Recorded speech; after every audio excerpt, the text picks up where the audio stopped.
son was a musician and making lots of money, and he's a Jew. And he was at the height of his career in the late 70s, and all of a sudden he just put his guitar down in New Jersey, and he went and moved to a kibbutz, picking carrots. And I said, Ellie, what do you do that for? He said, I don't know. He said, I was making so much money and having so much fun in Jersey, and he said, I just felt compelled to come back here. And you know what he did? He bought a little property, and he lives on the hillside overlooking Bethlehem, and every time I visit him, he takes me out, and he says, look at that. He said, that's the Bible. He said, everywhere I look, I see things from the Bible. He's not a Christian. He's not a believer. He doesn't believe the Bible like we do, but yet he is drawn there because God drew him back. Look at Ezekiel chapter 36 and verses 8 and 9. Trust the God who said they will rebuild the ancient ruins, they will come back to the land, and they will cause the land to bloom like a rose.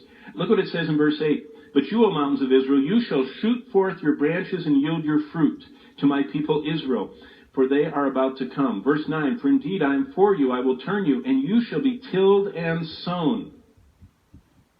When the Romans destroyed Jerusalem, do you know what else they did? They cut down every tree. They used it in the siege ramps. And then when the Ottomans came in, after a few centuries, they further the desolation of Israel, and they taxed every person that lived in the land and said, you're paying tax for every tree you have on your property.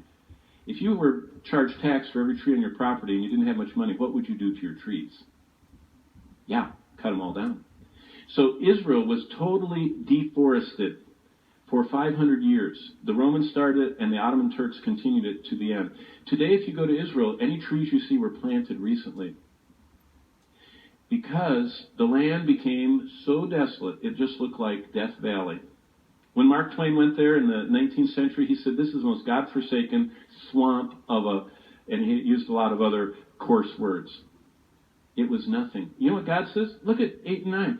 I'm going to cause you to be tilled and sown. I'm going to, verse 30, look at Ezekiel 36 and verse 30.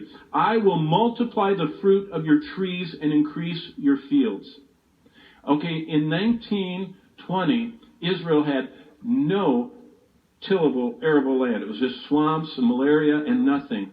Today, the prime supplier of fruit and flowers to Europe is Israel. They sell